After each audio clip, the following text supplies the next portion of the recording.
Welcome. You're watching Medically Speaking, and I am Meenakshi Upredi. Now, a few days ago, we all had kept coronavirus in the back burner. Perhaps the biggest fear in our mind was rather during the COVID pandemic, but then that started subsiding, that started waning. Those concerns, those fears have risen once again. There is a new variant, a variant which has been found in South Africa. It has, of course, also been found in Israel and Hong Kong. What does this new variant mean for India? Do we need to worry about it? The government of India said that there could be horrible mutations, and I just quote the government, quote unquote, the horrible mutations is what the government of India is worried about. The World Health Organization has put it in the VOC and not the VOI, which is a variant of concern category. And now the government has also decided that those who are coming from these countries, perhaps to India, to the Mumbai airport, they will be quarantined. Do we need to worry? What is all of this? In elaborate detail, I have us on NewsX. I'd like to introduce, first of all, Dr. Vinnie Kansu. She's a senior respiratory, critical care and sleep medicine consultant at the Apollo Hospitals of the National Capital. We have Dr. Vivek Nangia. He is the head of pulmonology department from Max Hospital. Then we have Dr. Mantul. He is associated with the All India Institute of Medical Science. He'll be joining us in a bit. And we can also see Dr. Praveen Gupta. He is a principal director and head of the Department of Neurology at the Fortis Hospital. Let me start, first of all, with Dr. Kantru. Dr. Kantru, help us understand. There are a lot of laymen watching the show. What exactly is this new variant? What does the government mean by horrible mutations? We've seen that Delta wave, extremely destructive wave. Those memories, of course, have not been erased from our minds. And now there is another fear of a new variant which could come in our country. What exactly is this variant? What are these horrible mutations which the government of India is talking about, ma'am? Yes, Meenakshi, thanks for asking these questions. Now, I would like to reiterate the fact that when you told we had put COVID-19 at the back burner, so that was the folly which public was not trying to understand. So we did somehow forget about the COVID appropriate behavior, which we have been telling time in and out every time. Every time you meet people, every time you go into the public, you have to follow the COVID appropriate behavior. And the reason is simple, that respiratory viruses are known to have mutations. They do mutate every year, which happens with influenza virus, which we know already. So there is now this fear of a lot of mutations happening with COVID-19, which has been, as you said, found in South Africa. So they say it has about 30 mutations which have happened into the spike protein. So the biggest fear is that if you have so many number of mutations happening at one go, the spike protein would be more aggressive to connect to your tissues and to lead on to some kind of disease which could be more aggressive, which could be more infective, and hence lead to another kind of wave which could be cropping in.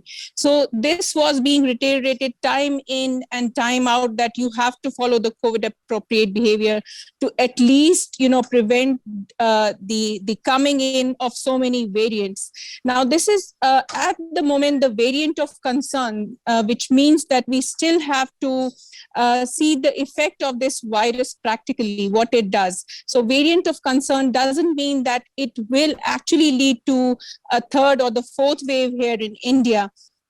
But since it has so many number of mutations, so yes, that is why the government is actually fearful of it, that it might need to lead to some kind of problems which could lead to increase in the number of cases, and which can have a behavior which could evade your immune mechanisms which has been created by vaccination.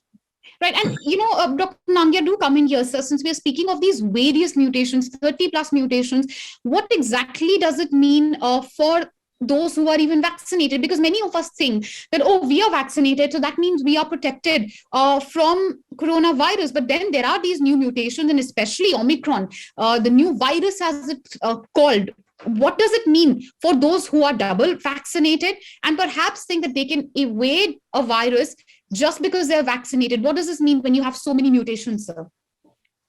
So thank you, Meenakshi, for asking me this question. As Dr. Katru has already mentioned, that this virus has nearly 50 mutations, out of which 30 are on the spike protein. Yes. If you know that the vaccine also targets the spike proteins only. So if there's a vaccine which is if there's a mutation in the spike protein, then one doesn't know whether the vaccine will be effective or not effective. We still have to wait for that answer. But in the meantime, we only have vaccines which can protect ourselves from catching COVID and from a serious illness. So we should go ahead and take our vaccination and not take them lightly. They also, whether these mutations will result in a more severe disease or not, we don't know yet. But one thing we know is that the infectivity is definitely higher. The transmissibility is definitely higher. So if it took about 6 weeks for the Delta variant to grow from 0 to 50% at a positivity rate, for this virus, it's only taken 2 weeks. So the chances that it will spread are very, very high. Although only a few number of cases have been detected so far, but we must remember that for every few cases detected, there will be several others who go undetected. Undetected. Correct. And so you made a very pertinent point about the infectability and the comparison with the Delta variant. And Dr. Gupta, do come in here because there is a lot of concern amongst our viewers also, sir. Help us understand, for a layman, what are these various, variants? For a layman, what is the difference? What do we know about this Omicron variant? How is it different from Delta? And do we know yet? Does the world know yet how it can be stemmed? Because Novavax, others, of course, vaccine and even medication producers are now looking at, at this new variant very, very closely, sir. The thing is, once the virus undergoes mutation, the virus structure, which changes because of the mutations, changes the way the virus engages the host. Which means, for example, spike glycoprotein, which is the centerpiece of virus attachment to the host, if it undergoes a mutation, then the virus can attach to the host more quickly. That way it can spread more quickly. If the virus progresses into the body faster, it can cause more aggressive disease also. Which means the more the virus mutates, it actually evades the immunity that has been acquired till now. And that happens with influenza time and again. Every year we'll take an influenza vaccine because the influenza virus mutates so much. Now, from COVID perspective, we all are very rest assured and people move around in the country as if COVID has gone by and they are celebrating it. Now, suppose a variant which travels very fast, as Dr. Nangia rightly said, this reaches as many people as the previous variant did in 6 weeks in 2 weeks' time. Which means that without having COVID appropriate behavior, it could start a wave and trigger it very, very fast. Right. Which means the first and the easiest thing is to go back to COVID appropriate behavior for the general mass of population, because that is what prevents the spread. Now, whether we will be able to generate new vaccines like we do for the influenza variants going forward, we will have different vaccines for different variants, is something that needs to be seen. Okay. However, there's a news today from South Africa that vaccine is able to provide some protection against this variant also, because the major cause of concern in this variant is that because of significant mutation of the glycoprotein, the spike glycoprotein, there is a fear that it will evade the vaccine. So vaccine may not be able to provide adequate protection against this mutant. Right. But the minister said that they have some signs that vaccine was able to provide some immunity against the mutant also. Yes. The third thing is we saw that the antibodies were also not as effective against the Delta variant. We thought Pfizer was a great vaccine, but we realized it was not so much effective against the Delta variant. So as more and more variants come in, the impact of the current medications and the vaccines may not remain as robust as it was with the previous variants. And that is the main reason to put it as a cause of concern, despite there being so few cases as of now, because it has potential to start another wave in our country and across the world also. All right, and I think, sir, you have explained it extremely elaborately and in a very simplistic manner. Let me take your point forward. Dr. Mandal has also joined us, sir. Sir, the head of AIMS, Dr. Guleria, says that there is no need for booster shot. We have ICMR, a very renowned scientist, Dr. Panda, who I also know very well, very clearly saying that in a country like India, we do not need booster shot. There are many big experts, known experts, who say that there is no scientific evidence for giving a booster shot. Yes, I understand the studies are underway, but we also know that the antibody effect wanes. The efficacy of the vaccine also wanes. We have the latest Lancet study, which has come out suggesting a very, some similar pattern as far as Covaxin is concerned. Dr. Mandal, what is your view on boosters, considering we have these new variants, new mutations, concerns which are rising right now? Do you think that a booster shot could be the need of the hour, and at the earliest, we can't delay it further, sir? So, question. The thing is, the age of COVID pandemic is 32 years now, and it's active research, whether it is about vaccination or revaccination or booster dose. So everything is under research now, and we are really not in a condition to confidently comment on whether booster dose is really needed or not, whether it is really needed after 1 year or 2 years or what. So we have to wait till the time the scientific data is available.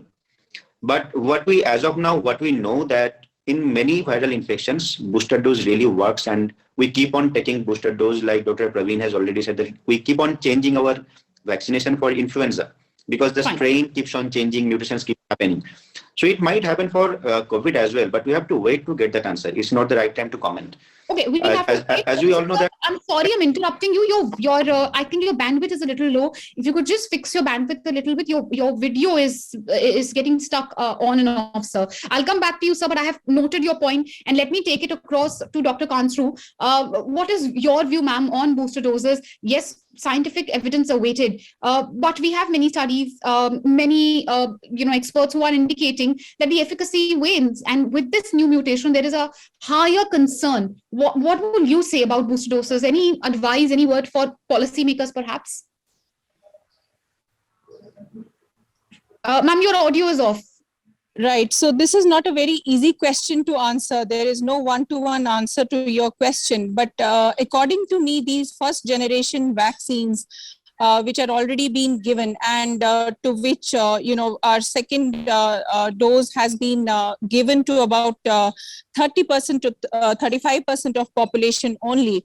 So even our second dose is pending, and thinking of a booster dose with the first generation vaccines, according to me, is a bit premature, because when we are saying that we have to upgrade our vaccines to the second generation, thinking of the mutations which are happening in COVID-19 virus, we are seeing a lot of mutations happening inside the virus. It's not that it has been stable even for 3 to 6 months. Every 3 to 6 months, we are getting new variants into the picture. So I think personally that we need to upgrade our vaccines to second generation, which could be a better booster to offer to your population rather than the first generation. I agree with you, ma'am, but won't that, upgrade which you're talking about, isn't that a much longer process? And yes, I know that in a country like ours, yes, there are two sides of a coin. There is an ethical debate also of the entire population not getting vaccinated, but at the same time, we're also reading everyday reports of a large number of vaccines lying unutilized in private hospitals, even in government hospitals, so to speak. Can those not be used to give booster dose to those who want it? Would that be really unethical? Dr. Nangia, your views on that, and then I'll bring in Dr. Praveen Gupta and also Dr. Mandal on other advice for policymakers, and we'll move beyond this discussion on booster doses. See, actually, this is more a matter of policy than a matter of science here. The science has shown that there are studies where the immunity is likely to wane off with period of time. 6 months to 8 months is what they usually feel, that the effect of the vaccine also wanes off, and even if you have a natural immunity, it wanes off with time. So a booster or a second dose of vaccine is definitely necessary, which probably in due course of time will happen. As you rightly said, it's more of an ethical issue right now. There on one hand, we have only about 33% of the population who receive double vaccination. 76% is still pending to have got complete vaccination done yet. So on top of that, if we start talking about a booster dose already here, then things can become a little difficult and a little tricky. But even if you see with influenza, every year there's a new strain and a new vaccine that comes based on the prevailing strain. So probably we're going to land up in a situation with COVID as well, where every year there may just be some changes in the vaccine, which would be required probably. Just the same way as even now, we're not sure whether the current vaccine cover Omicron completely or not? Or do they need some modification in the vaccine also? So those are answers will still be answered in due course of time. And so Well, questions absolutely. will be I agree answered. that is a rather futuristic discussion to have. But let's expand this further. As a medical professional, and I understand Dr. Nangia's point that this is a matter of policy also. But Dr. Gupta, as a medical professional, I mean, more than anyone else, it's really the frontline workers, you all who have seen the worst of the Delta wave. What will be your advice to policymakers, since we already have a wave like this which has come in? We know that Mumbai has already decided that they're going to be quarantining passengers who are coming from affected countries, especially South Africa. But the World Health Organization says that travel restrictions isn't the most robust reaction. It is a stopgap solution. What will be your advice, sir, as a medical professional? So I have three things to say. As far as this variant is concerned, it is a variant of concern at this point of time. Whether this concern will translate into a real problem, we don't know as of yet. And in about 2 weeks' time, we will know whether it will translate into a real problem for us or not. Which means that if you see now, most of the cases are in South Africa, very little cases in Israel and Hong Kong. Now, whether over a period of time we will get the same wave as we did last time, we will see next 2-3 weeks' time. If the wave starts and there is a time gap between the wave starting and going up, we could consider revaccination for especially people at risk. Now, the only problem is if the virus evades the vaccine. Now, whether revaccination with the same vaccine be of any help in this variant, that is very, very doubtful. Fair enough. Unfortunately, there are two concerns about health. One is an individual concern, my concern about my own health. And there is a community concern about health, which is everybody's health. Now, this virus marries the individual concern with the social concern because unfortunately, it's not an individual disease, it's a community disease. So we need to figure out what are the best ways for community prevention. And to reiterate, the COVID appropriate behavior possibly is the cheapest, most effective way to counteract all variants because it works against every variant. Correct. Whether the vaccine will work, if the virus evades the vaccine, whether the booster will really help is a great matter of debate at this point of time. But strengthening COVID appropriate behavior, actually finding some way to help or to give some incentive to people practicing COVID appropriate behavior and reprimand or do something in a way of disincentive to people who are flouting that behavior, people not taking vaccination. If there is a governmental way to actually disinfluence them on taking vaccine and influence them or forcing them to take vaccine, possibly is a better way for us than doing this. All right. And, sir, since you speak of COVID appropriate behavior, Dr. Mandal, if you could come in here, we ask, you all as medical professionals advise for policymakers, what will you say to the people? Yes, COVID appropriate behavior must be followed. That's something which the government has reiterated time and again. But we have seen that as far as the people are concerned, many of them have had a lackadaisical attitude. We are seeing large gatherings which are starting once again because in India, fortunately, at least, the cases are at an all-time low. When you already have a concern over a variant, even though there are no cases in India, what will you say to people, sir? Do you think that that's something which they should be concerned about and perhaps they should follow a protocol as strictly as they did when the second wave was at its peak, sir? Yeah, of course, I agree with this. This is the best way to prevent any illness which spreads through respiratory passage or breathing. Unfortunately, I have been seeing people who are not following COVID appropriate behavior at all. People living in metro cities still there might be following to some extent, but once you are out of metro cities, the culture is completely different. Just few days back, I went to a smaller cities and I have seen the markets are open, the shops are open, and no one is wearing any mask. So I just asked whether COVID cases are there or not. So then there is no COVID cases. So that's the kind of mindset we are having. We need to change this, and there has to be a reiteration of this COVID appropriate behavior by all means, which was there during the second wave.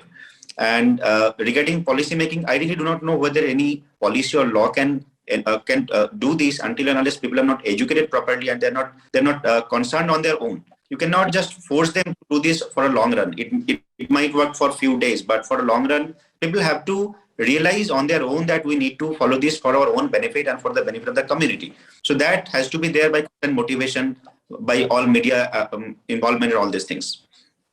All right. And, I actually wanted to take a couple of quick questions explaining what this is about, and I have about 10 minutes left. But before that, since we are speaking of a extremely pertinent public affair issue and appropriate behavior of the people, Dr. Kansru, before I move on to the next and the last segment, I want to take one more question from you. There are many who are also or who were thinking of international travel, and I speak of it specifically considering, of course, it's an English news channel, plays across mostly in urban cities, and that's also our limitation.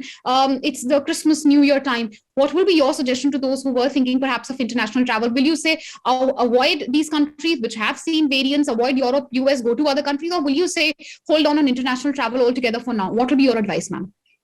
Right. So it wouldn't be that hold on the international altogether to all the countries, but certainly if there are certain variants of concern in some parts of the world, for example, South Africa, then definitely you should be avoiding travel to those countries, and people coming in or halting in those countries should be given rigorous, kind of, scanning in the airport, and they should be tested for COVID-19 if they are coming to our country or to other countries. Definitely, if we let this virus go on to a level where we cannot curb it, then better is to have preventive measures which are less aggressive than going on to a situation where we would be just in a soup and not able to. Lockdown. Absolutely. Right. Pertinent point, ma'am. And let me just now go on to the last segment. We have about 10 minutes remaining, and I'll ask you all quickly some explainer pointers on this new variant, because those are the type of queries which are coming from our viewers. First of all, Dr. Nangia, can this variant cause reinfection? What do we know on that front, sir? Yeah, so this variant is easily causing reinfection. In fact, that is what it is known to cause as of now. Whatever little we know about it, reinfections are very common with this variant. Second, we know is that it can be diagnosed easily with the existing PCR kits that we have. It can easily be diagnosed. So for every PCR, when they perform, there are 3 strands that they look at. This is positive for 2 out of those 3. So if they know that there are 2 S positive as compared to 3, then they can easily label it as the Omicron strain. Then also that the easy transmissibility is what we know about it. The doubling time is pretty rapid with this virus. The number of people getting affected are rising very, very rapidly. As far as immune escape is concerned, whether the medication will be effective or not, we still don't know much about it. Whether the antibody cocktail will be effective or not, we don't know about that. The vaccine may or may not be effective is what we know as of now. So there's still quite a few questions which are unanswered. But Dr. Gupta, do come in here, sir. What do we know as far as the vaccines are concerned? The vaccine, which most of us have been administered in India, Covishield, a few have been administered Covaxin. What do we know about the efficacy of these 2 vaccines on the new variant, sir? So the vaccine that we have administered, most of us, is the Covishield, and the Covishield works through the spike glycoprotein actually. And as we have already discussed, there are about 30 odd mutations in the spike glycoprotein in this virus, which is where the question of its ability to evade the vaccine comes from, because if the target has undergone a mutation or a modification, then the vaccine may not work at all, or it may not work as well. We have already seen in Delta variant, large number of people still got infected when they had the vaccine, and we have seen this across the world also, but thankfully the infections were mild and the hospitalizations were less. But if the target undergoes significant mutation, that may also not hold true. And that is why we have said that we may need 2nd generation vaccines which are able to surmount the variants and be effective against them. So that is why the concern lies, because if a variant which has high transmissibility, increased infectivity, and some vaccine resistance, if it spreads, then it may not be possible to check it even with rapidly building up the measures, because instead of 6 weeks, we may see a spread in 2 weeks. Right. At this point of time, in a situation similar to February or early March in this country, where the population is very happy and the population is celebrating, the festivals are around the corner. Yes. And the concern is there because of a virus, but the concern in public is very, very low. And we may be on the anvil of a new wave, which hopefully does not happen. Well, okay, Dr. Mandal, do come in here. So the number of cases are low, but the transmissibility is very high. We do not know about the efficacy of the vaccine. Dr. Mandal, what will you say? how much of a concern would you say it is in India right now? Why has there been, first of all, an alarm regarding this variant? Help our viewers understand that, sir. The thing is now, because the international travels are completely open to almost all countries, so definitely there is a reason to be concerned about this variant. And I think there has to be some rigid policies to prevent infection coming from those countries to this country, which we have noticed in earlier waves, that because of a lot of international travel, there was significant rise in cases coming from other countries. So that is the first step we can work on this. Secondly, COVID appropriate behavior, and COVID appropriate. There is no replacement of this fact that this is the cheapest and easiest way to curb the infection and spread the infection among people.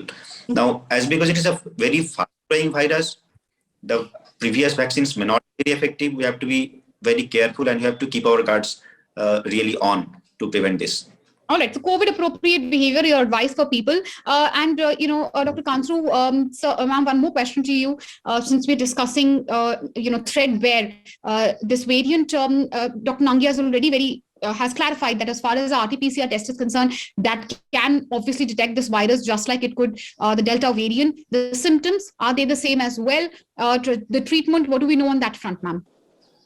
Right. So the symptoms are quite similar to what we have seen previously. There has not been any report of any unusual symptom or new symptom so far, as long as we know about whatever little we know about this virus. And the treatment is going to be similar, as everybody has said, that thankfully, if there was a reinfection, we have only seen mild kind of cases which did not actually require hospitalization or respiratory support. I hope that this happens this time also. But I think monoclonal antibody should be given to high-risk patients, which works by a mechanism by which your virus, the spike protein, is attacked, and it is arrested at a stage when it doesn't attach to your cells. So I think if this monoclonal antibody and the receptor binding domain of this virus, they attach to each other despite being there 30 mutations into the spike protein, then there is nothing like that, because that will prevent your virus entry into the cells, and that might be a game changer per se for this new mutated virus. So as everybody has said it, even if there is some kind of immune evading mechanism with the previous vaccination, which has happened with the 2 doses, but it still gives you some kind of protection in the body, which should be reiterated time and again. And those who are having some kind of affair in their mind or vaccine hesitancy for their second dose should at once go and get their second doses done. And those, of course, who haven't done their vaccination, I urge everybody through your medium that they should get vaccination despite n number of mutations which might come in future also. So that is going to prevent you to go to the hospital and be on oxygen or any kind of respiratory support.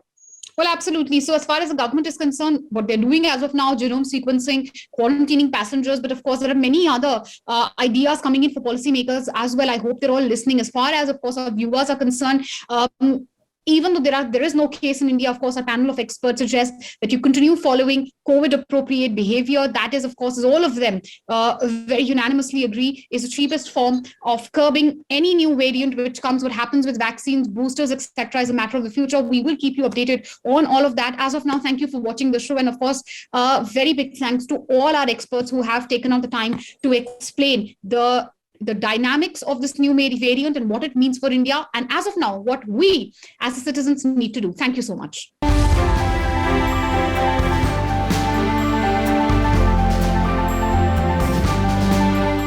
For more such videos, subscribe to the NewsX YouTube channel, hit the bell icon.